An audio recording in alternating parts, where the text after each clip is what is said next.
Now we are going to talk about Hazrat Ibrahim Sarhiwala. His birth date was from year 1094 to year 1244 was his age.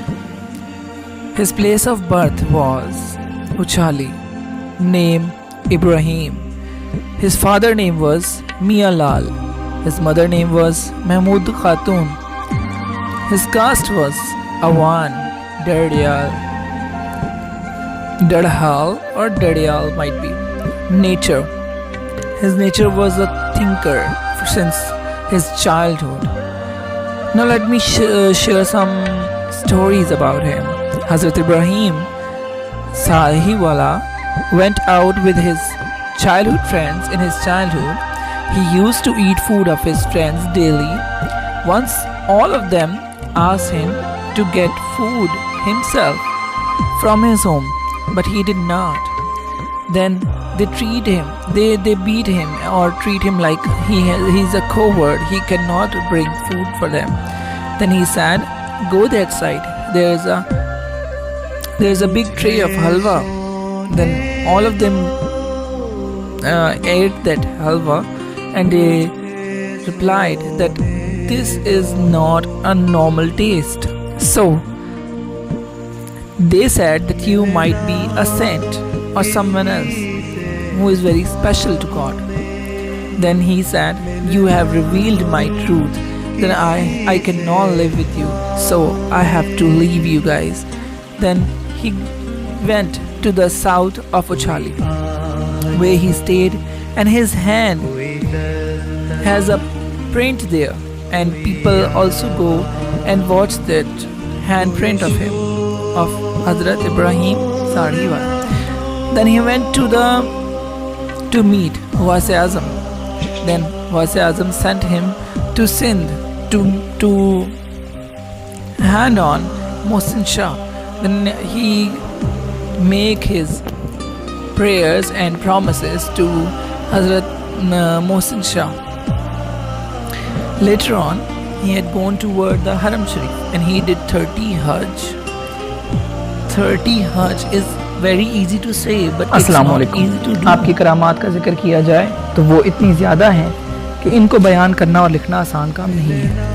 آئیے آپ کی چند سیدھا کرامات کا ذکر کرتا ہوں، جو کہ مناقب سلطانی، پنج گنج، ہفت کرامات، مناجات، کافیات، مذکر الولی اور کچھ مختلف کتابوں میں درج ہیں.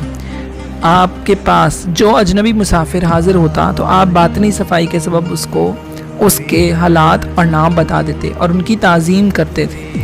آپ جہاں کہیں تشریف فرما ہوتے وہاں یہ عالم ہوتا جس طرح کہیں میٹھا چشمہ ہو اور اس پر پرندے اور چونٹیاں جمع ہو جائیں. اس طرح آپ کے پاس بھی مخلوق جمع ہو جاتی تھی اور یوں آپ کے مطیع و فرمانبردار ہو جاتے تھے. آپ پر فتوحات کی کثرت ہوتی. مذکورہ کتابوں میں درج ہے کہ بہت سارے اور بہت بڑے صاحب کمال لوگوں نے فرمایا ہے کہ سلطان ابراہیم صاحب بڑے صاحب کمال ہیں. سید امام شاہ سیالکوٹ والے، جن کی خانقاہ شاہ نظام قبرستان میں ہے، وہ بھی آپ کے مرید تھے. سید بگور شاہ رحمۃ اللہ علیہ نے بھی حضرت سلطان باہو صاحب سے اجازت لے کر آپ سے فیض حاصل کیا. مناقب سلطانی میں درج ہے کہ ایک شخص بیل پر بوجھ لاد کر جا رہا تھا. بیل کا پاؤں پھسلا تو وہ نیچے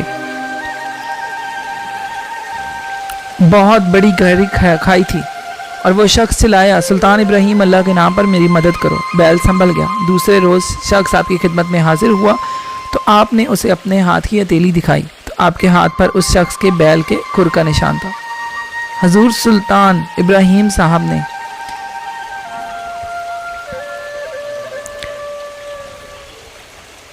کہ ایک بار لولا رانجھا نامی شخص حاضر ہوئے. آپ کے پاس ایک لولا رانجھا نامی شخص حاضر ہوئے اور کہا کہ میں ہاتھ پاؤں سے معذور ہوں، غلاظت سے لت پت رہتا ہوں، دعا فرمائیں کہ میں مر جاؤں. تو آپ نے فرمایا کہ موت کی دعا جائز نہیں. پھر اس نے غرض کی کہ دعا فرمائیں کہ مجھے کچھ کھاؤں پیوں نہیں تاکہ اس غلاظت سے میری جان چھوٹ جائے.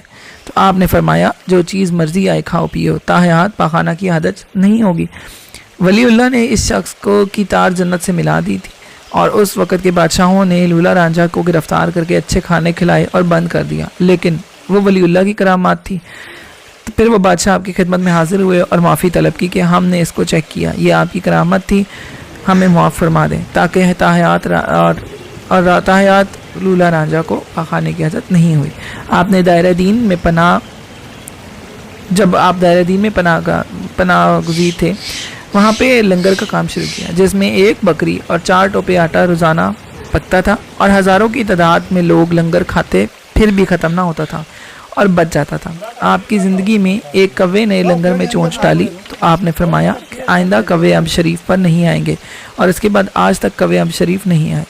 کوٹ پہاڑی پر جہاں لنگر تقسیم ہوتا ہے، مٹی کا کٹوا جس کا ڈھکن بھی مٹی کا تھا اور گوشت سے بھرا ہوا تھا، ایک ٹکڑی سے گرا اور 1000 فٹ نیچے آیا۔ دیکھا گیا تو کٹوا اور ڈھکن صحیح سلامت تھا اور گوشت سے ایک بوٹی بھی نیچے نہ گری تھی۔ ایک محمد نامی ورچہ کا شخص ایک اونٹ بطور نذرانہ لے کر آپ کی خدمت میں حاضر ہوا۔ جب حاضر ہوا تو دل میں خیال آیا، یہ اونٹ تو بڑا صحت مند ہے، 2-3 سال اس پر مزدوری کرتا ہوں، پھر دے دوں گا۔ جب اونٹ پکڑ کر گھر کی طرف جانے لگا تو اونٹ اندھا ہو گیا۔ پھر واپس خدمت میں حاضر ہوا تو اونٹ ٹھیک ہو گیا۔ کوشش کرنے کے بعد اونٹ دربار پر ہی چھوڑ گیا۔ وہ اونٹ محمد خان سونا فتح پور نے دربار خرید کیا اور تقریباً 10 سے 12 سال اس پر مزدوری کرتا رہا۔ ایک چھوٹی عمر کی لڑکی جو آپ کی غلامی میں تھی، جب وہ جوان ہوئی تو اس کے گھر والوں نے اس کی منگنی اور شادی کی تاریخ طے کر دی۔ شادی والے دن جب اس کی بارات آئی تو لڑکی گھر میں موجود نہ تھی۔ بارات والے ناراض ہوئے کہ فقیر صاحب کے پاس آئے اور اس لڑکی کو دربار میں دیکھا اور لڑکی کو برا بھلا کہنے لگے اور کہا کہ یہ آپ کے پاس کیا کر رہی ہے؟ تو حضور نے ہاتھ اٹھائے اور دعا مانگی اور کہا کہ یہ لڑکی نہیں، یہ تو لڑکا ہے۔ جب لڑکی سے پوچھا گیا تو لڑکی نے کہا کہ میری جنس تبدیل ہو چکی ہے اور میں لڑکا بن گیا ہوں، اور آپ نے فرمایا کہ دولہے سے پوچھو وہ لڑکی جو کہ لڑکی ہے۔ جب دولہا پوچھا گیا تو دولہے نے کہا میری جنس تبدیل ہو چکی ہے، لڑکی بن گئی ہوں۔ پھر ان دونوں کی شادی ہوئی اور وہ حضرت صاحب کی خدمت میں ہی زندگی گزار رہے تھے۔ راجہ رنجیت سنگھ جو کہ اس وقت کا بادشاہ تھا، اس کا لشکر دائرہ دین پناہ سے گزر رہا تھا۔ وہاں انہوں نے پڑاؤ کیا۔ لشکر میں موجود ہاتھیوں اور گھوڑوں کے لیے چارہ نہ مل رہا تھا، تو سپاہیوں نے بادشاہ سے پوچھا کہ چارہ نہیں مل رہا، سلطان ابراہیم کے باغ میں چارہ موجود ہے۔ تو بادشاہ نے کہا ہمیں کون ہے روکنے والا، آپ ہاتھی اور گھوڑے چھوڑ دیں۔ جب خلیفہ نے حضور کو اطلاع دی تو آپ نے فرمایا کہ اپنے گھوڑے اور ہاتھی کا تو فوجیوں نے انکار کر دیا۔ آپ نے ہاتھ اٹھائے اور دعا کی، اللہ ان کو غرق کر دے۔ دیکھتے ہی دیکھتے ہاتھی اور گھوڑے زمین میں دھسنے لگے۔ فوجیوں نے آ کر بادشاہ کو بتایا تو بادشاہ نے حضور کے پاؤں پکڑ کر معافی مانگی، تو آپ نے فرمایا کہ باقیوں کی معافی میں ہے، آپ کا ہاتھی غرق ہوگا۔ اس طرح باقی جانور بچ گئے اور بادشاہ کی سواری ہاتھی غرق ہو گیا، جو آج بھی وہاں پر ہاتھی والا بھڑ مشہور ہے۔ آپ امب شریف تشریف فرما تھے تو آپ کے خلیفہ نے عرض کی محرم الحرام کا چاند نظر آ گیا ہے، مجھے اجازت دی جائے تاکہ میں پاک پتن کے بہشتی دروازے سے گزرنا چاہتا ہوں، میری پرانی خواہش ہے۔ تو آپ نے فرمایا کہ وہ تو سال میں ایک بار کھلتا ہے، مگر امب شریف میں جو مسجد کوٹ والی ہے، اگر آپ اس میں 5 نمازیں پڑھیں تو اس پر دوزخ کی آگ حرام ہے۔ مسجد کوٹ والی کا قصہ کچھ یوں ہے کہ آپ رحمۃ اللہ علیہ کوٹ والی ٹکڑی پر مسجد بنانا چاہتے تھے۔ کافی عرصہ کام جاری رہا مگر 1 فٹ بھی جگہ تیار نہ ہوئی۔ خلفائے نے عرض کی کہ ہمارے ہاتھوں سے خون جاری ہو گیا مگر یہ جگہ تیار نہیں ہوئی، تو آپ نے فرمایا کام بند کر دو۔ صبح بعد نماز آپ نے حکم دیا کہ چلو کام کے لیے، تو خلفاء نے عرض کی کہ حضور ہمارے ہاتھوں میں تو اب ہمت ختم ہو چکی ہے۔ آپ نے فرمایا چلو تو صحیح۔ جب کوٹ والی مسجد پہنچے تو مسجد کی بنیادیں تیار تھیں اور بنیادوں کے چاروں کونوں پر ایک ایک پتھر جڑا ہوا تھا۔ غلاموں نے عرض کی کہ حضور یہ کیا ماجرا ہے؟ تو سلطان نے فرمایا کہ رات کو آقا دو جہان صلی اللہ علیہ وسلم تشریف لے آئے اور آپ صلی اللہ علیہ وسلم کے ساتھ حضرت علی رضی اللہ تعالیٰ عنہ اور حضرت غوث اعظم ایک پتھر، حضرت حضور صلی اللہ علیہ وسلم نے اپنے دست مبارک سے رکھا، دوسرا حضرت علی رضی اللہ تعالیٰ عنہ نے رکھا، اور تیسرا پتھر حضرت غوث پاک رحمۃ اللہ علیہ نے رکھا، اور چوتھا پتھر کا مجھے حکم دیا ہے، میں نے رکھا۔ جو شخص گھر سے نیت کر کے کوٹ والی مسجد میں 5 نمازیں ادا کرے گا اس پر دوزخ کی آگ حرام ہوگی۔ حضور سلطان صاحب رحمۃ اللہ علیہ کے پاس پیر مکھٹ شریف پر شمس العارفین سیال شریف بابا حافظ جی صاحب بن حافظ جی والے برائے بیت تشریف لائے، اور یہاں آ کر پیر مکڑ شریف کے ذہن میں وسوسہ آیا تو آپ نے بغیر بات سنے اور کہے فرمایا، آپ ذہن میں جو باتیں آ رہی ہیں میری نمازوں سے آپ کا کوئی تعلق نہیں ہے، آپ اپنے کام سے کام رکھیں۔ جو حضور سلطان صاحب رحمۃ اللہ علیہ تشریف فرماتے اور ہندو برادری جو کہ اس وقت وہاں کے رہائشی تھے اکٹھے ہو کر کہیں جا رہے تھے، تو آپ نے پوچھا کہاں جا رہے ہو؟ تو انہوں نے کہا کہ ہم گنگا جا رہے ہیں، میں اسنان کرنے جا رہے ہیں۔ تو سلطان صاحب نے آسا مبارک زمین پر مارا تو پانی کا ایک بمبا نکلا، جس فرمایا کہ یہ آپ کے لیے گنگا ہے، مسلمانوں کے لیے آب زمزم ہے، جو کہ آج بھی بیماریوں اور کو دور کرنے کے لیے جو لوگ دور دراز سے آتے ہیں اور پانی پی کر شفا یاب ہوتے ہیں۔ آپ ٹیک اے لک، یو کین سی یہ ہے جی حضرت ابراہیم ساڑھی والا شریف، جن کی وجہ سے عام شریف اتنا زیادہ فیمس ہے۔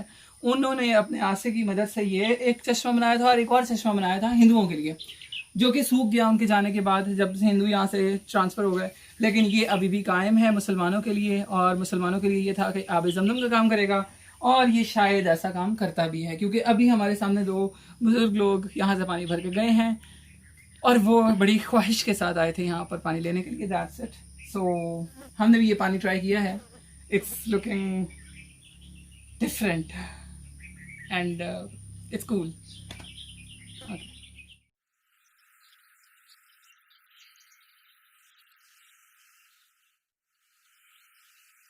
ہم شریف تشریف فرما تھے تو غلاموں کو فرمایا کہ ایک مہمان آ رہا ہے، جو آپ جائیں اور اس کا استقبال کریں۔ آپ نے بھی مہمان کا استقبال کیا تو حاضر ہاتھ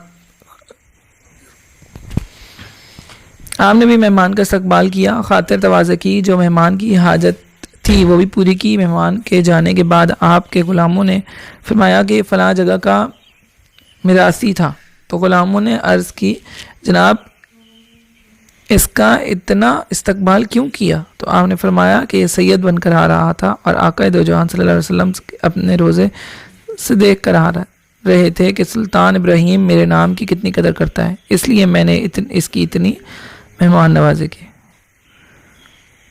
تو یہ سارے جو ہیں ان کی کرامات درج ہیں، ان کا ریفرنس حضرت سخی سلطان محمد ابراہیم رحمۃ اللہ علیہ المعروف ساڑھی والے عام شریف کے مسجد کے باہر تحریر ہے، جو آپ لوگ خود وہاں جا کر پڑھ سکتے ہیں۔